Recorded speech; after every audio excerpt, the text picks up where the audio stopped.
gagamitin siya. Kaya ginagyan ko sila ng kahirapan na para pa man ako may kaluluwa ng kaguluhan ng pamilya niya. Aba. Kaya pala nagkagulo ang pamilya na dahil ikaw ang dahilan. Ngayon, Bakit ka nakikita? wala kang magawa. Ito, bakit kayo tinawagan at pakialam ka? Dapat hindi na. Hindi ka na dapat nakialam. Pasensya ka. Nabayaan na. Pasensya ka dahil tinawagan ako. Ngayon, kayong dalawa dyan, wala kayong magagawa. Anong nilagay ninyo dyan? Liban sa kahirapan, ha? Marami. Ano pa? Away sa pamilya. Away, gulo. Inuutusan ko kayong dalawa na tatanggalin mo yan. Pag hindi, uutusan ko yung anghel. Ipatorture ko kayo at pahihirapan kayo ng anghel. Angel of the Lord, sige tingnan mo. I-torture yan. Pagbilang ko ng 3, alisin ninyo, hindi. Alisin mo, hindi. Ayoko ka ng galisin, pero pinapalit mo. Tanggalin mo. Hindi mo pwedeng gawin yan. Kasi pag inalis ko yan, mapapalik sa Diyos niyo. Babalik Ngayon, aalis ka dyan, Angel of the Lord.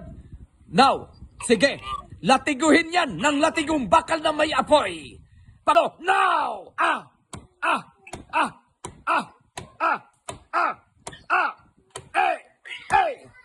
Sige! Huwag tigilan! Huwag tigilan, Angel of the Lord! Sige! Latiguhin yan! Parusahan yan! Ngayon, aalisin mo hindi! Alisin ko na. Alisin mo lahat! Nagsabi ka ba ng totoo?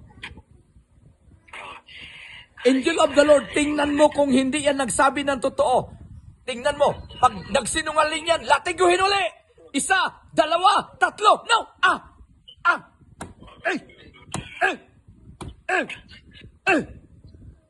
Latiguhin yan, parusahan yan! I-torture yan! In the name of Jesus!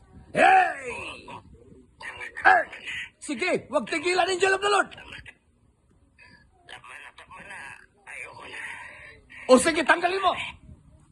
Alisin ko na. Alisin ko ng sama ng loob at Alisin lahat! Alisin lahat! lahat ng karanasan niya na hindi niya dapat. Sanang maranasan kami ang gumawa. Ginagbumbala namin silang mag-asawa. Pinag-aaway. At lagi na lang nagkakagulo. Sige, alisin mo! Kaya nakikialap dito. Alisin mo! Humingi siya ng tulong sa akin. Wala akong magawa kundi tutulungan sila. Ang mga anghel nandyan nakapalibot sa iyo. Angel of the Lord. Tabakin, ispadahin yan. Kung hindi yan nagsasabi ng totoo. Angel of the Lord, iunat ang espada, lagyan ng apoy. Wawa ka. Wawa ka. Huwag mo na kaming parusahan. Sige! Papasok lang kami doon sa kapitbahay nila. O bakit sa kapitbahay? Doon kasi maraming butas. Marami silang mali ginawa. Kaya pa na ako lilipat. Doon kayo pupunta sa kalaliman o utusan ko ang mga anghel, ipabit-bit ko kayo doon. Babalik kayo doon sa kalaliman. Pagbilang ko ng 3,